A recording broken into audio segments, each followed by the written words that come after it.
Divisions have emerged with Labor over the best approach to deal with climate change. It follows Joel Fitzgibbon's call for the party to match the Morrison government's emissions reduction target, at least to 2030. Let's go live now to Trudy McIntosh.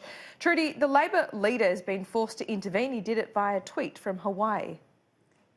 That's right. He's been forced to weigh into what's been a very public split now within the party over how ambitious it should be when it comes to these emissions reduction targets. As you say, the Labor leader was in Hawaii for the leadership dialogue, but having seen members of his front bench publicly disagree with each other all of yesterday about this, he was forced to weigh in by a tweet saying that he is very proud that Labor has consistently supported strong action on climate change based on the science, and that action will only protect our environment, but is also good for our economy. So Joel Fitzgibbon's call yesterday, quite incendiary within the party. He did get some support. We have seen WA Labor frontbencher Matt Keogh backing him in. Also supportive comments from Shane Newman from Queensland. But what this has really exposed is a division factionally within the party. Joel Fitzgibbon, a strong member of the right faction, hit back by a strong member of the left, Mark Butler, yesterday. He says the 28% target that the government supports isn't consistent with the Paris Agreement.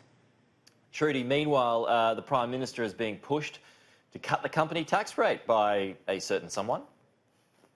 Yes, that's certain someone, the US Commerce Secretary Wilbur Ross, who's in town in Australia for a few days. Yesterday he met with Matt Canavan, the Resources Minister, but today we see on the front page of The Australian a little friendly push that Australia should be cutting its company tax rate in order to increase competitiveness and attract direct foreign investment into Australia. He will be meeting with the Prime Minister today, so it'll be interesting to see if this does come up during their discussions. But you can't imagine Scott Morrison's going to be taking this friendly advice too much to heart, given what a struggle it was during the last Parliament for Scott Morrison as Treasurer under Malcolm Turnbull to get any support for these company tax cuts. They were eventually forced to dump them.